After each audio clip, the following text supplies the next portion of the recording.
All right, let's go ahead and talk about Terminator again because it's fun to do and people seem to like it. I think a lot of people are like me and they're just really reveling in the failure that is this movie because this movie's doing badly. And it's funny to watch how the media reacts to this. And so far, I gotta say, it hasn't been the usual response, and I'm kind of happy about that. Started the video off with this Babylon Bee headline here. This is a parody site. If you didn't know what this website is, they just kind of make fun of things. Funny site. And I got this headline here, and I thought this was funny. Desperate, humanity sends killer robot back in time to stop all these Terminator sequels from being made. Because if you didn't know, the movie lost so much money that they're pretty much outright saying there's not going to be a sequel because, well, it wouldn't be profitable. Wouldn't be profitable.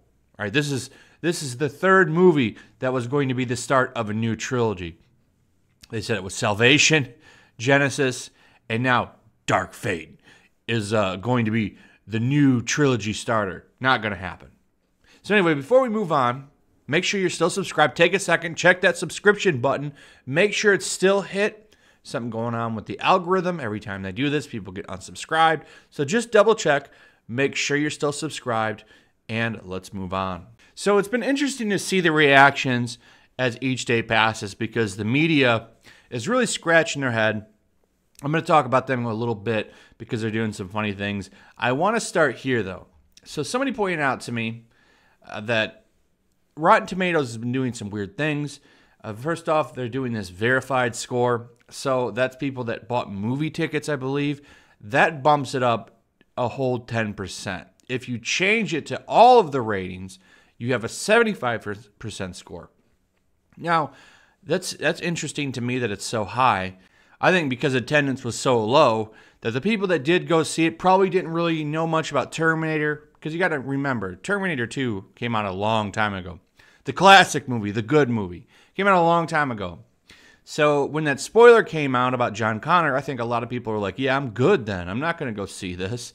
And they skipped out. You lost a lot of that word of mouth, a lot of that hype that you need people to see the movie to spread. And people that did go see it really weren't that big of a Terminator fan. I think there were Terminator fans that enjoyed it, and that's fine.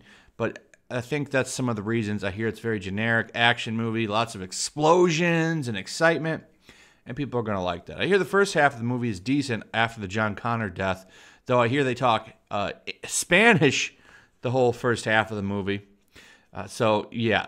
So, anyway, Metacritic, a little bit worse. User score at 3.9, 143 negative. And this is only based on 264 ratings. So, I'm not really sure what's going on here. Metacritic, people hate it. Over on Rotten Tomatoes, though, people seem to like it. Still doesn't change the fact that fans were divided on it. Now, this has been funny to watch. So, the media has been trying to grasp with why people didn't like this movie. This is an article that I see a lot. This one came out today. Why are fans so divided? Right at the start, they get right to it. John Connor. Big reason I don't like it is because it pretty much craps on the first two. The first two are classics. First Terminator is a great horror film. Second one is a great action film. Both are great. Both have terrifying Terminators. And they just did a lot of things right. But one thing is, John Connor, people sacrificed themselves for. We were told that he was going to be the savior, and you take him out. And they do a lot of really good jobs collecting tweets here. Terminator Dark Fate kills John Connor in the first 5 minutes of the film. SpongeBob getting out and leaving. There's a lot of these tweets here. I really liked this collection. And then, of course, some people did like it, but apparently not enough people liked it because this movie is a bomb. And, of course, when you're just going to recycle the plot and you're going to make the savior that replaces John Connor some 5-foot, 90-pound girl, a lot of people are going to be turned off by that. Also, let's go ahead and make her Hispanic and make the new Terminator a border patrol agent. I'm sure people aren't picking up the themes of where you're trying to go there. I'm sure no one's walking into that movie saying, "Oh, this ain't woke. This is for sure going to be a normal, fun movie, and I'm just going to have a good time here." I didn't even pick up on that. Because I haven't seen it yet. I think I am going to go see it. I might go see it today. Actually, I can go see it for $5 today. It's like matinee day, so maybe I'll go check it out and do an actual review of it. But check this out. 1990s Terminator's ultimate evil took the form of a cop. In 2019, it's the U.S. Border Patrol. Now, the whole thing with him being a police officer in Terminator 2 was it was like a menacing thing, cosplaying. It made him more dangerous. They're not doing that with the Border Patrol thing. They're doing that as a clear take on things that are going on. It's getting political, pushing agenda, getting wokish, and going broketh. And there's so many elements to that you can talk about when it comes to this movie.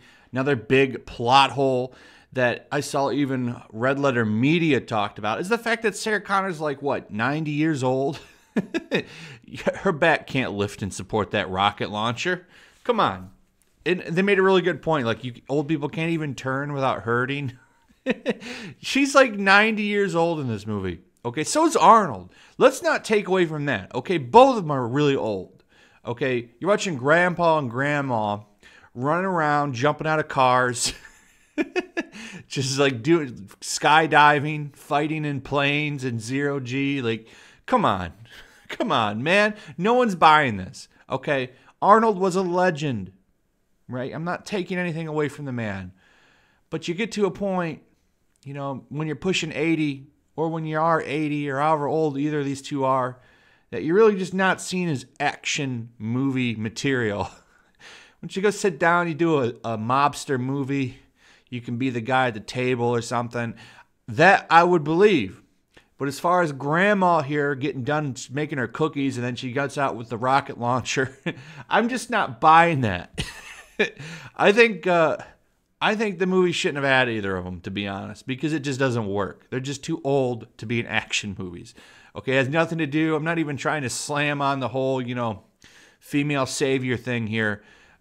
Like, oh, she's a badass woman. No, she's old. Okay, no one's buying this.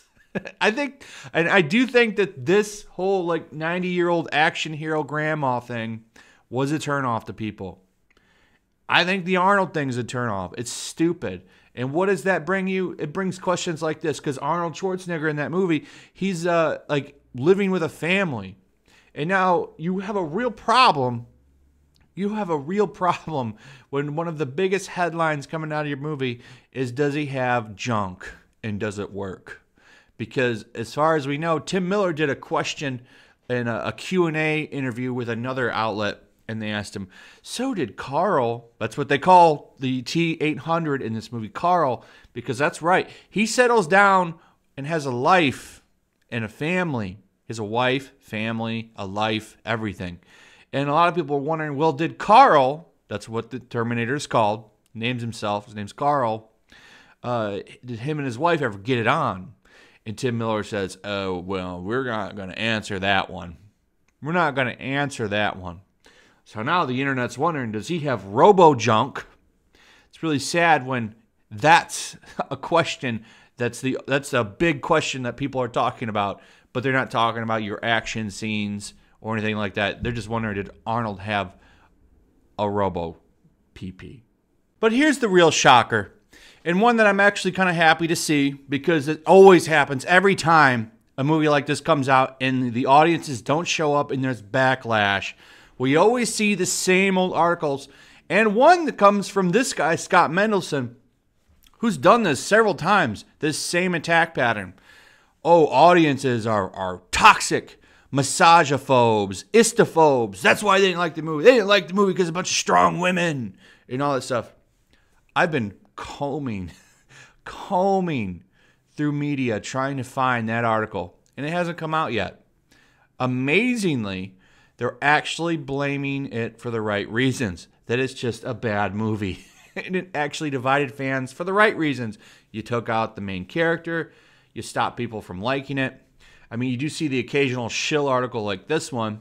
The Terminator 1984 doesn't stand the test of time. People will shill out and start crapping on the old ones, saying that they're garbage and that you should go like this new one instead. But we're not seeing that. People are actually trying to analyze why this movie didn't work, and they're actually talking about a lot of the same points that people like to bring up on YouTube, which I'm shocked to see. Is this a turn for the media? I doubt it. I think it's hard to blame this on wokeness this time. I think the John Connor thing was a big decisive factor for people, and it turned a lot of people off. And I'm glad to see that at least the media is acknowledging that and making it front and center as the reason why this movie bombed, because I truly believe it is. I truly do believe it is. But surprisingly, and we would have seen one by now, they're not saying it's a bunch of istophobes. I'm shocked. I really am shocked, because Tim Miller was running around saying, if you're an istophobe, you're not going to like this movie. It's going to scare the crap out of you. Which was a stupid, stupid thing to say. You probably turned off a lot of people at that point as well. So, shockingly, they're actually blaming it for what it is, a bad movie. Anyway, like and subscribe. Let me know what you think about this. Are you surprised they're not calling you an istophobe for not liking Dark Fate, for not showing up, you terrible, terrible man, you? Let me know in the comments. Make sure you're still subscribed. Hit that like button. Hit that notification bell. Throw a like up, leave a comment. Those are two important things. Make sure you're still subscribed, and I'll see you guys on the next one. Thank you. Peace.